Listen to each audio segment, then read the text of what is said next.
Welcome back to Bigger's Bricks, everybody. My name is Ben, and I'm excited to have you all here today as we have a lot going on. Today we are looking at putting in our cobblestone pathway, our beach, as well as our trees into our greenery area, as well as, most importantly, putting in and building the A-frame cabin. I'm excited to get started on this. Now, you are going to see me lose my marbles a little bit today as we potentially may be changing our entire roadway system within our Lego city. Let's get started. Let's try to stay calm. All right, everybody, as I mentioned, we got a lot going on in the Lego City, and I was super excited as obviously we've placed a few Bricklink orders recently, but I did want to check out just the Lego store website, right? We did look at the bestsellers, see what they have under there to try to get those within 2 to 5 business days, and I was super excited to see 2x2 light gray and dark gray tiles were in the Lego store website under bestsellers. So just meaning you obviously get them quicker. If you don't place them as bestsellers, it takes quite a while to get those. So excited to place that order. We have those coming here within the next week here, and super excited to tile off our sidewalks. With that being said, as I mentioned, we could be potentially changing up our entire roadway system within Lego City. I'm a little nervous about it, but I do think that moving forward as we're running out of room within our second tier, it may be the best option for us. And let's take a look at that right away.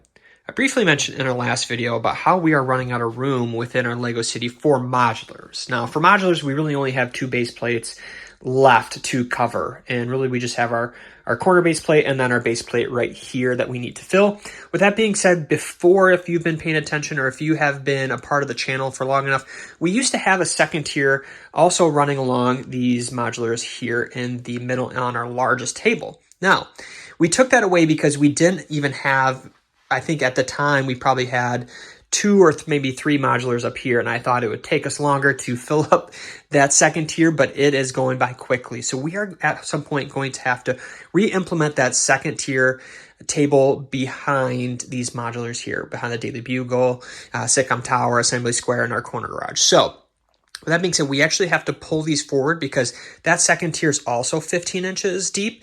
So we are going to have to push these forward. Now, what that's going to do is that's actually going to get rid of our greenery area in front of our roads. And then we're going to actually have to pull our roads this way. So here is what it could potentially look like if we add in that second tier behind the Daily Bugle and these other modulars. So, as I mentioned before, with adding that 15 inches in the back, that leaves us about 20 inches in the front. So 10 inches for our base plate and then 10 inches for our road for our 32 by 32 base plates. So with pushing everything forward, we obviously lost that greenery space in the front, but then what it also does is it kind of leaves us that awkward space in the front for our train track. Now, it's really just sitting on top of our road, so we're going to have to do something about it. And our 2 options are if we A, just take away the train, or B, if we continue to install the train track into the actual road plates themselves. So this is where I need you guys, and I would like your input is, do you think we just get rid of the train track and the train itself, or do we continue to utilize the train and really just kind of work with what we have and implement it into the road plates? You guys let me know. I love it either way, but definitely something I would like some help on. Here is a quick mock that I made just to show you guys a little bit more about what we would be working with if we did include the train track within our road plates.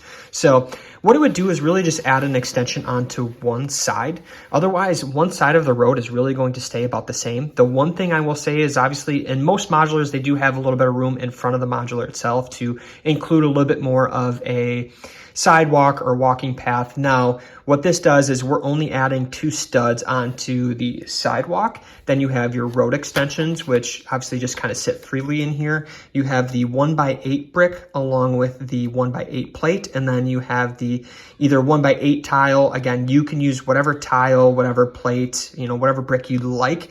That's just something that I was using myself. And then you're just building up your, your classic base plate onto some sort of plate. Again, I just use whatever plate that I have. All right, and then what you can see is you can either use 2x4 plate or 2x4 tile or 2x2 tile, really whatever works best for you. And then you're just putting some sort of plate on top. I had a lot of 1x8 plate, dark gray plate actually left over, so I just used a lot of that. and then you're putting your tile on top of that. So you kind of have 3 layers here, train track, you have your plate, and then your tile on top. And then same thing on this side. So the one thing I will say is that, again, it is going to be very part intensive, a lot of plate, a lot of tile, a lot of brick, but I do really like it. I think this is the route we're going to go. I think it will kind of bring everything together, and again, going to be a lot of money to put into this, but I do think that this is probably the best route to go. So again, please drop in the comment section what you guys think, if this is a great idea, if it's a bad idea, but I do think that this might be the best route to go. All right, everybody, I have not made a brick wall before, so this is my first, and I'm actually pretty excited about it. Now, you guys can all laugh in the comment section if it's really bad, but I actually thought it was pretty good. Again, we're utilizing some of those snap pieces to put the greenery or the leaf pieces on the front. I thought that was obviously a pretty cool idea. I do want to get some dark green to change it up a little bit, add a little bit more color,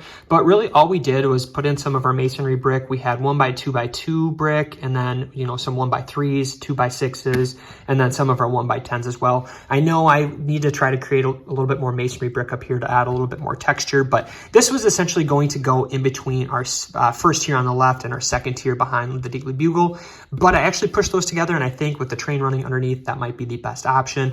So this is kind of what I'm going to stick with. I may potentially at some point actually put a one of our arch bricks here on top, and then take away a little bit more of the front row of bricks that we have on here. Just obviously save me some parts, some bricks, so that I can use that on expanding the wall a little bit as well.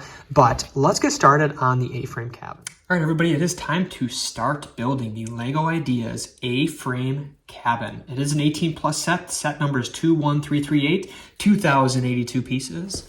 Let's cut the seal and get started.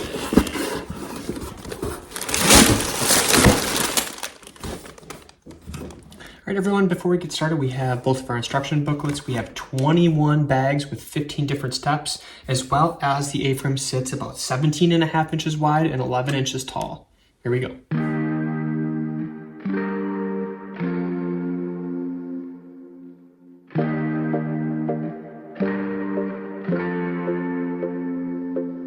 The world outside is so unkind.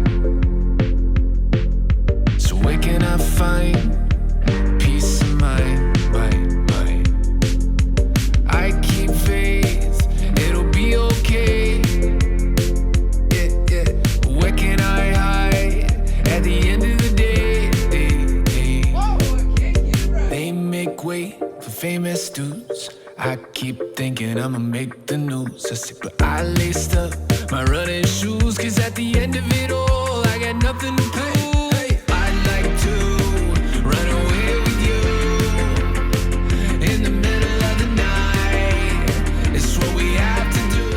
The A-frame cabin is complete and looks great, everybody. I will say that the favorite character of mine is for sure the little otter on this little platform here that connects to the A-frame cabin. Going off of just the 2 little platforms that it comes with, the logs and some of the different trees and rock elements over here, I will say that they're very cool. Unfortunately, they don't fit on a 32x32 stud base plate.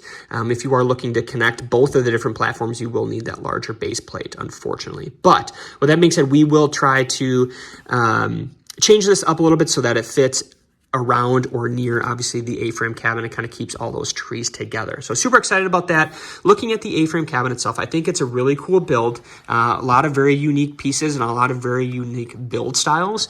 Looking at some of the different plates out here, you can see that we created a little bit more of elevation up to the A-frame cabin. Just trying to, again, change some of the different elevation within the LEGO City, as everything is pretty flat. We use those 2x10 pieces to really create a little bit more of that elevation that we purchased at the LEGO store last week.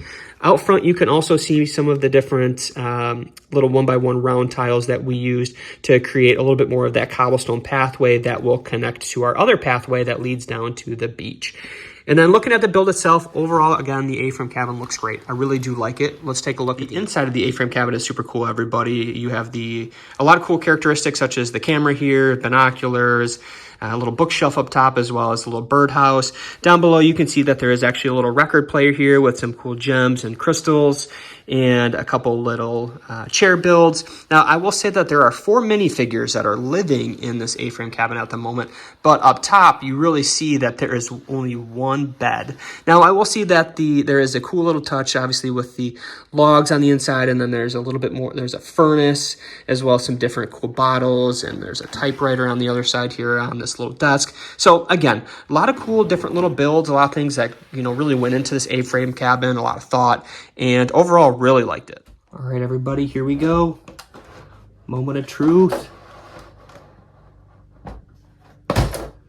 Boom. The A-frame cabin is in, everybody. Looks pretty good. The one thing I will say is that when we come in the Lego City, unfortunately, we're primarily going to be seeing the side of the A-frame cabin, which is kind of a bummer. But with that being said, one of our modulars or buildings at some point is going to have to be in that location, and we're only going to see the side. So, kind of a bummer, but just kind of the way it has to be. Now, I will work into getting some of those other trees in that little platform that will sit on the side, either on this side or the other side. But if anybody has any different ideas on how we can rearrange the greenery area, please feel free to drop that in the comments below. What else have we been up to in the Lego City? As you can see, we added that little pathway in front of the A-frame cabin. It's just connects to our little cobblestone pathway. And both of the different cobblestone pathways that we have so far connect to our beach area that we also just added in, as well as we took off our little green area up here in front of the Disney Castle, primarily because it was tough to get it locked into the exact same position. So I figured we would just fill that all in with water and then added in this cobblestone pathway over here. This kind of takes us all the way back over to the tree house. Now the tree house, again, has the little water area out front here. So we actually connected that. And you can kind of see some of the different colored bricks that we used underneath, or different plates. And that connects down here to our kind of like moat area. So it's nice that that now connects. It kind of makes more sense that we don't just have a random strip of water here. So that does connect to our water area. And then that bridge is obviously going to take us over to our Winnie the Pooh set in the corner. We still have to finish off our cobblestone pathway that takes us over to the Winnie the Pooh set. But overall, I think it looks really good. We do have a few trees in the Lego City. Nothing too crazy, too big yet, but we will work on getting more into the Lego City. Super excited, everybody. We did get one of our Lego orders in. We got all of our 2x2 light gray tiles. Super excited to see those. We also got in some of our different light blue leaf elements that we'll be adding on to some of our little bushes that we have, just to, again, give a little bit more character to our greenery area. And then also just some of our 1x1 rounded tiles to put into our cobblestone pathways. All right, everybody, we got a lot done today. I'm super excited to see things come to fruition within the Lego greenery area, and a lot more things to come. We have a lot of things to do next time. We have to redo all of our roads. I promise we will get to our greenery area as far as putting in our bushes and our trees, as well as, again, building up that Disney castle onto those rock panels, and then building Thor's new Asgard putting Thor's new Asgard into our Sitcom Tower, right? Building Thor's penthouse on the top. So a lot of new things to do. Next video, we are also going to be talking about another giveaway. We are going to be doing a giveaway because we finally reached our 400 subscriber mark. Super excited. Thank you, everybody, for all the support. The last thing I want to talk about is Rakuten. Please feel free to look down below in the description to follow the link for Rakuten. You sign up, you save $30. I actually get $30 off as well as my next purchase. So please feel free to sign up below. If you have any other questions, feel free to reach out. I am by no way sponsored by Rakuten, just something that I have found from other YouTube videos that have kind of showed me to save a little bit of money. Have a great rest of your day, everybody. Thank you for stopping by, and I will see you next time.